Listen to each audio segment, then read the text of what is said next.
আজকে সকালের সিক্ততা সঙ্গে করে চলেছি বেনাপোলের দিকে।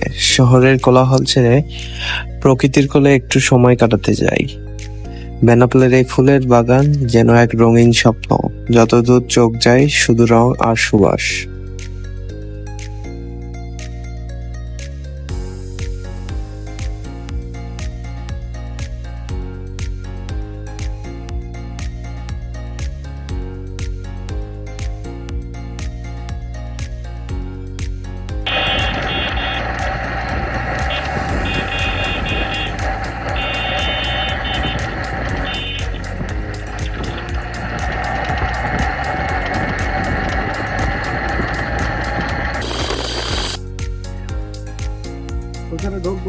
সম্মানিত ভিউয়ার, আসসালামু আলাইকুম।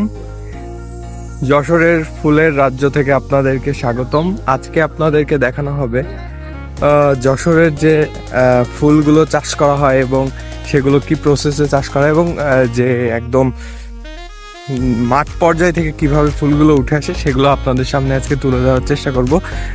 আপনারা সাথে থাকবেন এবং দেখতে থাকবেন। ধন্যবাদ সবাই।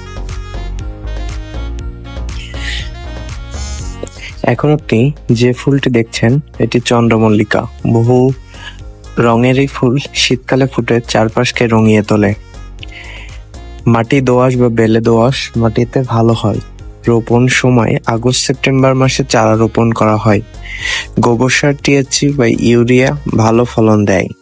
নিয়মিত পানি দিতে হয়, কিন্তু পানি যাতে জমে না থাকে সেদিকেও খেয়াল রাখতে হবে। এখানকার চাষিদের কাছ থেকে পাওয়া তথ্যটুকু আপনাকে জানালাম।